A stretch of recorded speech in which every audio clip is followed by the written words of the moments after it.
Assalamualaikum, kali ini di materi PKN kelas 9 akan dibahas mengenai kelanjutan dari pembahasan sebelumnya, di mana kemarin part 1, sekarang part 2, di mana kali ini dalam peran lembaga negara sebagai pelaksana kedaulatan rakyat dalam sistem pemerintahan Indonesia, part 2. Sebelumnya jangan lupa untuk di like, komen, juga subscribe, serta di share supaya materi ini dapat disampaikan ke banyak orang. Oke, kita ke pembahasan materinya. Di mana yang pertama ada DPR atau Dewan Perwakilan Rakyat.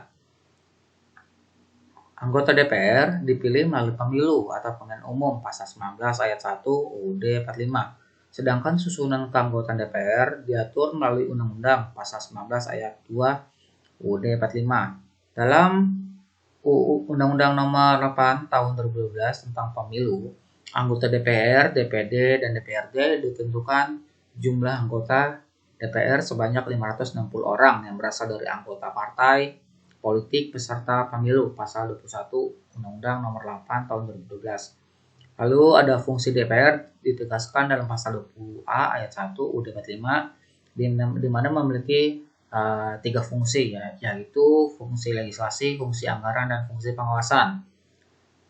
Apa itu fungsi legislasi DPR? Di mana diwujudkan dalam pembentukan undang-undang bersama Presiden. Lalu fungsi anggaran DPR berupa penetapan anggaran pendapatan dan belanja negara atau APBN yang diajukan Presiden. Ada fungsi pengawasan DPR, dapat meliputi pengawasan DPR terhadap pelaksanaan undang-undang, pengawasan terhadap pelaksanaan anggaran pendapatan dan belanja negara atau APBN, dan pengawasan terhadap kebijakan pemerintah sesuai dengan jiwa UUD 45. Dalam menjalankan fungsi-fungsinya di atas, anggota DPR juga dilengkapi dengan beberapa hak, seperti hak interpelasi, hak angket, dan hak menyatakan pendapat. Pasal 20A ayat 2 UUD 45. Di samping itu, anggota DPR juga memiliki hak mengajukan pendapat, hak mengajukan pernyataan, hak penyampaian usul dan pendapat, serta hak imunitas. Pasal 20A ayat 3 UUD 45. Nah, di sini maksud dari hak interpelasi dulu. Nah, hak interpelasi adalah hak DPR untuk meminta keterangan kepada pemerintah mengenai kebijakan pemerintah yang penting dan strategis dan berdampak luas pada kehidupan masyarakat berbangsa dan negara.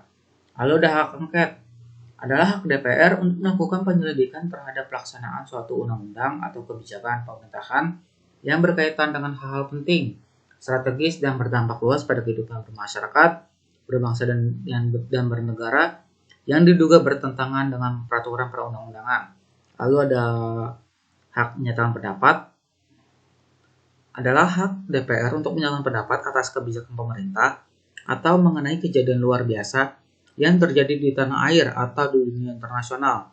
Tindak lanjut pelaksanaan hak interpelasi dan hak angket, di mana dugaan bahwa Presiden dan Wapres itu melakukan pelanggaran hukum, baik berupa pengkhianatan terhadap negara, korupsi, penyuapan, tindak pidana berat lainnya, maupun perbuatan tercela, dan Presiden dan Wakil Presiden tidak lagi memenuhi syarat sebagai Presiden dan Wakil Presiden. Nah, itu beberapa tentang hak ya dari DPR.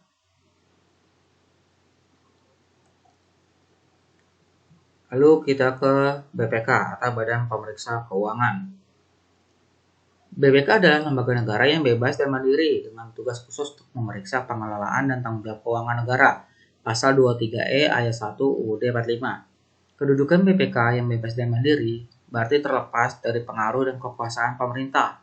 Karena jika tunduk kepada pemerintah tidaklah mungkin dapat melakukan kewajibannya dengan baik.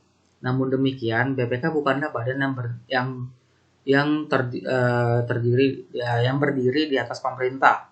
Dalam melaksanakan tugasnya, BPK berwenang meminta keterangan yang wajib diberikan oleh setiap orang, badan atau instansi pemerintah atau badan swasta sepanjang tidak bertentangan dengan undang-undang. Pembentukan BPK pada hakikatnya memperkuat pelaksanaan pemerintahan yang demokratis, sebab pengaturan kebijaksanaan dan arah keuangan negara yang dilakukan DPR belumlah cukup. Lalu ada MA atau Mahkamah Agung. MA adalah lembaga negara yang memegang kekuasaan kehakiman di samping Mahkamah Konstitusi. atau MK di Indonesia pasal 24 ayat 2 UUD 45. Dalam melaksanakan kekuasaan kehakiman, MA membawahi beberapa macam lingkungan peradilan, yaitu peradilan umum, peradilan agama, peradilan militer, dan peradilan tata usaha negara atau pasal 24 ayat 2 UUD 45. Kekuasaan kehakiman adalah kekuasaan merdeka untuk menyelenggarakan peradilan guna menegakkan hukum dan keadilan. Pasal 24 ayat 1 UUD 45.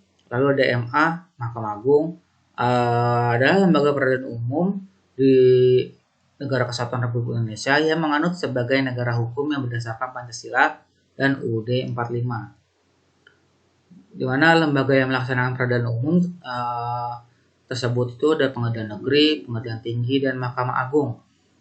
Lalu ada kedudukan peradilan umum adalah salah satu pelaksana kekuasaan kehakiman pada umumnya. Pengadilan negeri sebagai pengadilan tingkat pertama dan pengadilan tinggi sebagai pengadilan tingkat banding. Kekuasaan kehakiman di lingkungan peradilan umum berpuncak pada Mahkamah Agung atau MA.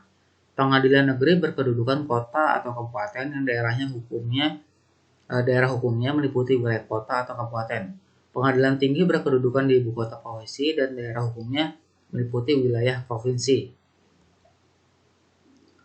Lalu ada Mahkamah Konstitusi atau MK itu memiliki kewenangan untuk mengadili pada tingkat pertama dan terakhir untuk menguji undang-undang terhadap UUD. Memutuskan sengketa kewenangan lembaga negara yang kewenangannya diberikan oleh UUD. Memutus pembubaran partai politik dan memutus perselisihan tentang hasil pemilu. Pasal 24C ayat 1. Serta wajib memberikan putusan atas pendapat DPR mengenai dugaan pelanggaran oleh Presiden dan atau Wakil Presiden menurut UUD pasal 24C ayat 2 UUD 45. Mahkamah Konstitusi beranggotakan 9 hakim konstitusi, di mana 3 anggota diajukan oleh DPR dan 3 anggota diajukan oleh Presiden.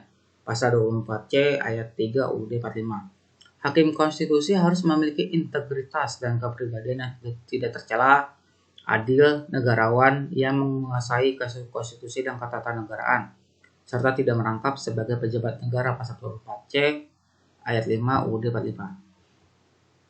Lalu di samping itu pasal 16 Undang-Undang Nomor 24 Tahun 2003 tentang MK menerangkan bahwa calon hakim konstitusi harus memenuhi sejumlah syarat, yaitu warga negara Indonesia atau WNI, berpendidikan sarjana hukum, berusia sekurang-kurangnya 40 tahun pada saat pengangkatan, tidak pernah dijatuhi pidana penjara dengan hukuman 5 tahun atau lebih, tidak sedang dinyatakan valid berdasarkan putusan pengadilan, mempunyai pengalaman kerja di bidang hukum sekurang-kurangnya 10 tahun, membuat surat pernyataan tentang kesediaannya untuk menjadi hakim konstitusi.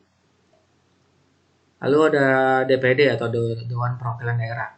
DPD adalah bagian dari keanggotaan MPR yang dipilih melalui pemilu dari setiap provinsi, pasal 2 ayat 1 dan pasal 22C ayat 1 UUD 45. DPD adalah wakil-wakil provinsi, pasal 32 Undang-Undang Nomor 22 Tahun 2003.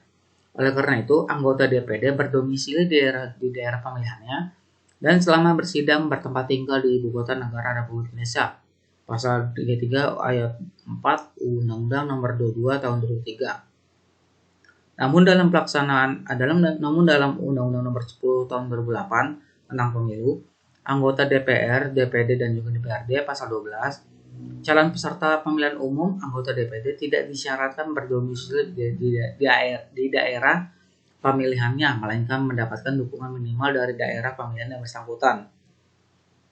Di mana kewenangan DPD itu dituangkan dalam pasal 22D UUD 45, yaitu mengajukan kepada DPR tentang rancangan undang-undang atau RUU yang berkaitan dengan otonomi daerah, hubungan pusat dan daerah, pembentukan dan pemekaran serta penggabungan daerah, pengelolaan sumber daya alam atau SDA dan sumber daya ekonomi lainnya, serta yang berkaitan dengan perimbangan keuangan pusat dan daerah.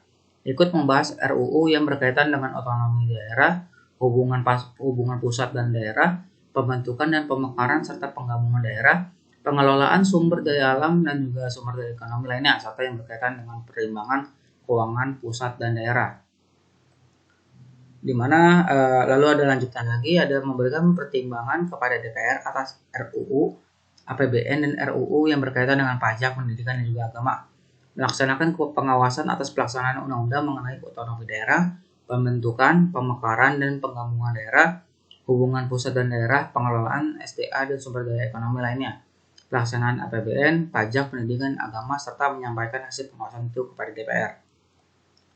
Lalu ada yang terakhir tentang pemerintah daerah adalah pemerintah daerah adalah penyelenggara pemerintahan daerah. Keberadaan pemerintahan daerah dilandasi oleh ketentuan UUD 45 pasal 18 ayat 1 yang menyatakan bahwa NKRI dibagi atas daerah-daerah provinsi itu dibagi atas kabupaten dan kota yang mempunyai pemerintahan daerah yang diatur dengan undang-undang. Saat ini undang-undang yang mengatur tentang pemerintahan daerah dan pemerintahan daerah adalah Undang-Undang Nomor 2 Tahun 2015 tentang pemerintahan daerah. Pemerintahan daerah dibedakan atas pemerintahan daerah provinsi dan pemerintahan daerah kabupaten atau kota. Pasal 3 Undang-Undang Nomor 23 Tahun 2014. Pemerintahan daerah provinsi terdiri atas pemerintah daerah provinsi dan DPRD provinsi. Sedangkan pemerintahan daerah kabupaten atau kota terdiri atas pemerintah daerah kabupaten atau kota dan DPRD kabupaten atau kota. Oke, cukup sekian untuk materi kali ini. Nanti ada satu lagi ya, part terakhir mengenai peran lembaga negara ini. Oke, cukup sekian. Terima kasih. Wassalamualaikum warahmatullahi wabarakatuh.